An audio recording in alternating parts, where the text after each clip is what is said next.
Welcome to the TEFL Training Institute podcast, the bite-sized TEFL podcast for teachers, trainers, and managers.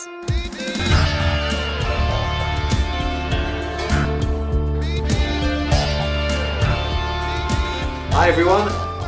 Hi everyone. We're here at IATEFL in Glasgow and we have our favourite podcast guest, Dave Weller. Hurrah! Welcome, Dave. Thank you very much. Wonderful to be back, folks. Awesome. So we're just going to have a bit of a chat about what we've seen at IATEFL, chat a bit about the things that we've seen and the implications.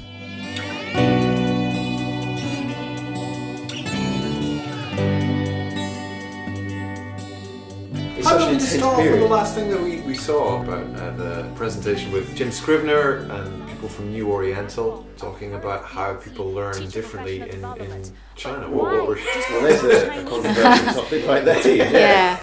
It's actually no secret that CELTA is something of an elusive dream. Read any credible ELT research paper on the so-called adoption of CELTA approaches in China, Japan, and Korea, and you won't find many success stories of local teachers making so-called smooth transition into CELTA. In the majority of the classes that we saw, the teacher's job was to be the person who knew things. His job or her job was essentially simply to say those things out loud so the students could hear them. The student's role was simply to be in the presence of the teacher. Some students made notes, but a lot of students didn't. Somehow there was a magical experience of simply being in the presence of a teacher. There was no need for interaction, simply being in the room was enough. They weren't invited to think or to puzzle out things or to say things. Their job was to be in the room with knowledge and receive it. So the basis of it was that Chinese people learn better through lectures, and Chinese people and the sort of cultural background and everything means that people learn completely differently. It can go quite deep. I mean, it's like going to the gym, right? So you're paying money, and even I have a gym membership. I don't go maybe once every 2 weeks. I should be going 3 times a week. That's what I told myself I would do. But just simply because I'm paying, I find myself doing more exercise at home and being more health conscious. And for me, that would be a parallel to what's happening in New Oriental, because they're paying money to attend a class. I don't think the class will have any effect on their learning outcomes. However, I think the practice at home, the awareness raising of English, the extra hours of homework they put in will have an effect. So if you were objectively looking at the data, I think the experience of paying money to New Oriental would have an effect on the level of English. Also, it's more the motivation then, almost of paying the money gives you the motivation to do the homework. That would be a hypothesis I would love to test. Yeah. But I think just narrowing that focus to just what happens in the classroom, I was so surprised because, as we mentioned, it's almost pre-grammar translation. Yeah. Jim Scrivener sort of said, like, we stopped doing this about 100 years ago, right? And even in grammar translation, like you said earlier, Ross, that even in grammar translation, the students are given activities to do.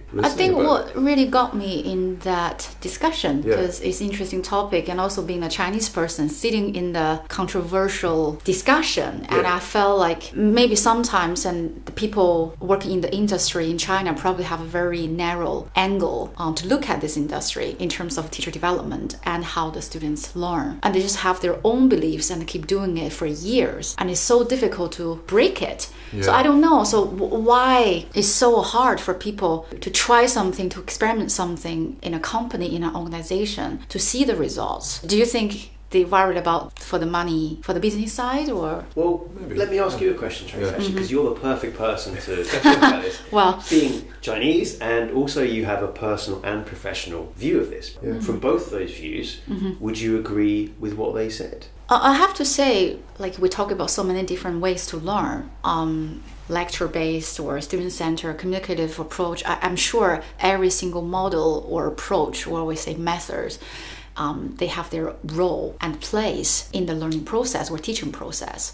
But for the talk, I just feel like they kind of enlarge or exaggerate the advantage and the disadvantage of one way. You know what I mean? Yes. For example, like lecturing, and I'm sure in certain contexts, and we need to tell people what they need to do directly. And interesting, is IATEFL not that exact context? Because there's an irony about us listening to a lecture and then saying, well, lectures don't work. Because we were just that one and we were highly engaged by it. Trace, let me ask you like another one then. So I'll just play devil's advocate for a moment, right? And just say, do you think that from your experience of people you know in China and other students, that would work for some of them, maybe 50% or maybe 10%? Do you think it's possible that you could have been brainwashed by the Western method and communicative language teaching over the years?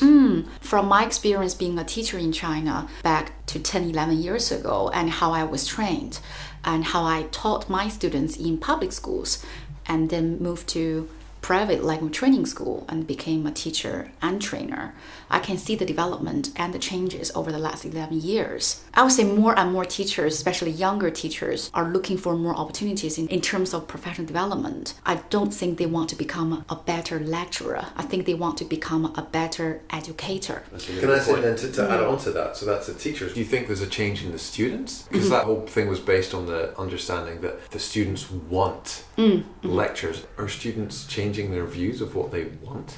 I think so, because for a number of students that I taught in the last 10, 11 years, I barely hear people said, oh, I really enjoyed the class after the lecture style classes. But I do constantly hear people commenting on the lessons, say, oh, that was really interesting. I learned a lot. I know how to communicate with people at the end of communicative classroom experience. And another thing is, again, if the teacher, they don't believe that, they're going to deliver the information to their students, and students going to believe what the teacher says, and just going on and on, another generation, another 5 years and 10 years, and then we're going to be in the circle, so no one really wants to break it. People kind of focus on, oh, it works. We can't say it's wrong to do that, but can we find a better way to do it? It seems very limited number of people or organization or schools in China want to focus on that.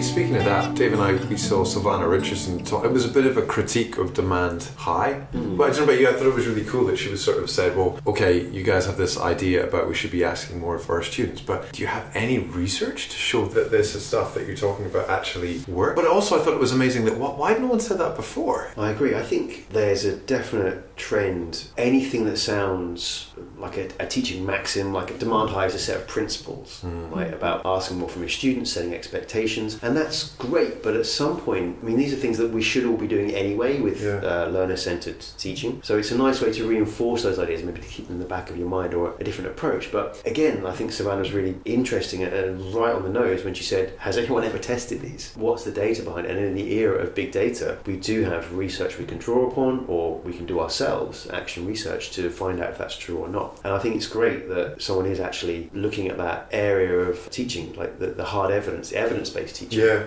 It still seems like there's shockingly little data though, doesn't it? On what's actually helping students learn, isn't it, Dave? It is. Well, actually, this segues into one I saw, which I was really impressed with. It was by two ladies, Etha B and Harries. And they co-presented, and it was on what has neuroscience ever done for us. So they started off by debunking two neuromyths that were very prevalent, the learning styles one, and also the left brain, right brain one. And the second part was 3 ideas about evidence-based neuroscience. The second one was about cognitive load. She used a really interesting example of a picture of a heart. One was like a very detailed anatomical drawing of it, with arrows going for the valves and the pumps, and then they did a very basic cutaway 2D version, which was very simplified. They said, which one do you think helps learners? And obviously it's the simplified version, because in the detailed one there's so much going on that all the extra information isn't relevant to the learning that needs to happen for those students at the time. And so as teachers, we should try and reduce information complexity where it's not necessary. That's interesting, because that's similar to Donald Freeman's talk today about different types of teacher language. So using English as the content of the class, English is the medium for instruction, and then also English is the medium for professional discourse. And it seems like an interesting application for it. Like, I wonder, are there any times when, by having English as the medium of instruction and also the content, if you're learning English in English, does that ever overload people? Well, that's interesting, because that leads to the third one, which is actually very related. And they said that for vocabulary learning, if you give learners translations in their L1, their recall and retention is much better than for L2. If you set the context in L2 and you give the definitions using L2. Wow. And that's wonderful, because I remember when I first did my initial teacher training course, it was one of the sacred cows that... No L1 in class, thou shalt not speak L1. So you saw teachers trying to jump through these linguistic hoops, trying to explain what certain things were. But yes, that was really interesting. I heard Penny, you were doing a talk a couple of years ago and basically did the same thing. It was more about guessing vocabulary, and she was saying, actually one of the best ways to teach vocabulary is just to give people a translation. But I guess it's kind of counterintuitive to us, isn't it? And it doesn't fit with the narrative that native speakers are the best in class and all you need to do is speak L1, and there is a huge argument to be made that bilingual teachers, assuming that's a native speaker of the country that the language is being taught as a foreign language in, would be much more capable. And that was evidence to support why local teachers in the local context should be paid equal, if not more, than a native speaker who comes in who can't perform the same function, which has now been found to be beneficial for those learners. That's such a good point, Dave. Yeah, when there's actual evidence to show that this thing that you have, this skill that you have, being able to speak two languages, there we go. This helps the students. But we'll still pay these people less money. Where's the rationale behind that? Precisely.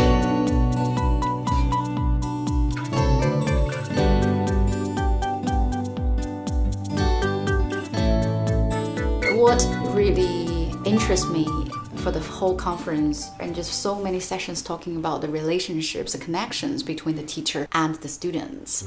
What really made me feel impressed is the video showed at the plenary session this morning by Master. A lot of students come in with situation at home that's not ideal, so therefore when they come into school, I want this to be their sanctuary. I want them to be excited to come to school, because before I'm able to deliver a substantial amount of content to them, they have to buy into me. But one thing that's going to stick with them forever is how did Mr. White treat me when I was in this grade. So that's really what that's really why I do it, and to bring joy to them. I mean, I feel like every student needs a little bit of joy in their life. So Mr. White is a great example of what teachers do. Teachers inspire, they motivate, they create that magic. You can have the best materials in the world, the best resources in the world, but you are not going to connect with people unless you have that human element. I think it was really, really impressive. I almost cried because you can see the teacher put a lot of efforts on knowing the students have the trust, and clearly it shows their learning results was getting much, much better. He said, a lot of my students don't have a great home life, so I want my classroom to be the sanctuary for them. And I thought that's so interesting, because almost often it's the opposite. I thought the other most interesting one that I'd seen for teacher training was Rob Williams talking about, do initial teacher training courses actually prepare you to be able to teach? A lot of pre-service courses, it's like a horseshoe and you're teaching adults, but when you actually leave, you end up probably with a class that's much bigger, and the desks are in rows, sometimes nailed to the ground, and more often than not you're teaching kids instead of teaching adults. So I think he was saying it's not that they don't prepare people, but could we be doing something to prepare people make it more personalized better? So I was really interested to hear your guys' thoughts on that. I think for me, definitely try to know your trainees as much as possible before they started the course, and try to make it as much related as possible to each individual trainees. It's interesting though with that though, because for most people probably do the CELTA or a CertTESOL or TEFL certificate, they do it before they start work, which obviously makes it so much more difficult, because you don't know as the trainee where you're going to end up working when you start the course. A lot of training courses don't train the teachers on how to learn. I almost feel it's almost like the training always lags a bit behind the teaching. It's like you have some sort of teaching practices, and then it's always a few years later that they actually get incorporated into the training. So for example, Dave and I saw Savannah Richards, and she was talking about making students aware of the aims of every session. But is that something that we've carried over into training? Do we always make our trainees aware of the aims of every session, and that kind of loop?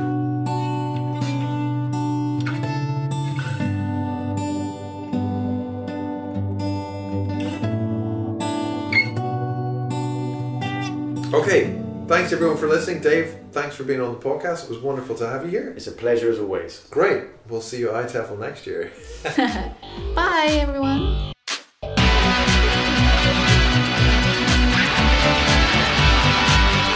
For more podcasts, videos, and blogs, visit our website www.TEFLtraininginstitute.com.